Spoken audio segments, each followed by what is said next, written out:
নমস্কার, কেমন আছেন সবাই? আশা করি সবাই খুব ভালো আছেন।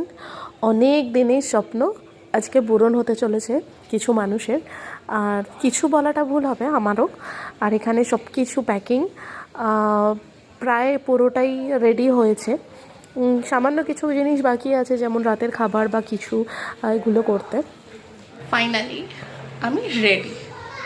আর এটা হলো আমার যাওয়ার জন্য একটা পাতি কুর্তি পরেছি, আর তার সাথে এরকম একটা সোয়েটারটা আমার অনেক অনেক পুরনো, মানে বিয়ের অনেক বছর আগেকার সোয়েটার।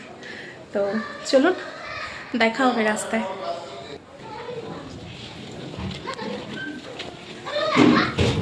আসতে সব আসতে, হ্যাঁ সব নিয়েছে, দুটো ওখানে আছে, চলো দিচ্ছি।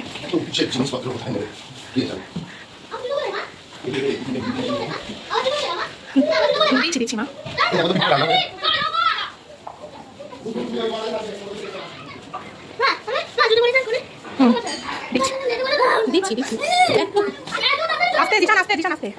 এখানে সবার শুধু জুতো খোঁজাখুঁজি শুরু।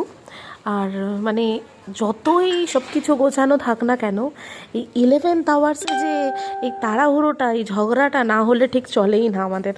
মানে সব কিছু রেডি, তাও যেন কিছু নেইনি। সবার মধ্যে এই টান উত্তেজনা। মানে কোথাও ঘুরতে যাওয়ার আগে তো এরকমভাবে আপনাদের সাথে এতটা যোগাযোগ ছিল না আমার, তাই দেখানো হয়নি বা দেখাতে পারিনি। এখন যেহেতু আপনাদের এতটা কাছে আছি, তাই সবটা আপনাদের সাথেও শেয়ার করছি। মানে আমার মনে হয় শুধু আমার বাড়িতে না, এটা অনেকের বাড়িতেই হয়। আর এখানে লিপি দিদি, মানে আমার পাশের বাড়ির কাকি, বাচ্চাদের ভীষণ ভালোবাসে। আর তিনি যাওয়ার আগে সবাইকে হাগ করছে, বাচ্চাদেরকে অনেক অনেক ভালোবাসা দিচ্ছে, আর বলে দিচ্ছে একদম মায়ের কথা শুনবে, পিপির কথা শুনবে, মানে যে অ্যাডভাইসগুলো দেয় আর কি, সেটাই আর কি উনি করছেন। আর সবারই বেশ আনন্দ, মানে সবার মধ্যেই বেশ টান উত্তেজনা, তার মধ্যেও ঝগড়া, কেন এটা নেয়নি, কেন এটা এ ভুলে গেছে, কেন সেটা সে ভুলে গেছে। আর সবথেকে বড় কথা কি বলুন তো, আমাদের গাড়িটা দেখাচ্ছিল যে আমাদের যত দূর যাওয়ার কথা ঠিক ততটা যাবে না, গাড়িটা তার কিছু স্টেশন আগে আমাদেরকে নামিয়ে দেবে। তো কিছুটা ক্যান্সেলড বলে দেখানো হয়েছে, তো সেটা নিয়ে সবাই খুব পাজেলড আর কি। তাও ভয়ে কাজ করা সত্ত্বেও আমরা ভগবানের নাম নিয়ে তো গাড়িতে উঠে পড়লাম।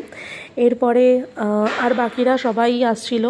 এখানে আমার পিসি শাশুড়ি, জ্যাঠা শ্বশুর, মানে সবার শেষে আমার হাজব্যান্ড আর কি বাড়িতে তালা দিয়ে তারপরে তিনি বেরোবেন, তার অপেক্ষায় আমরা গাড়িতে পুরো আমাদের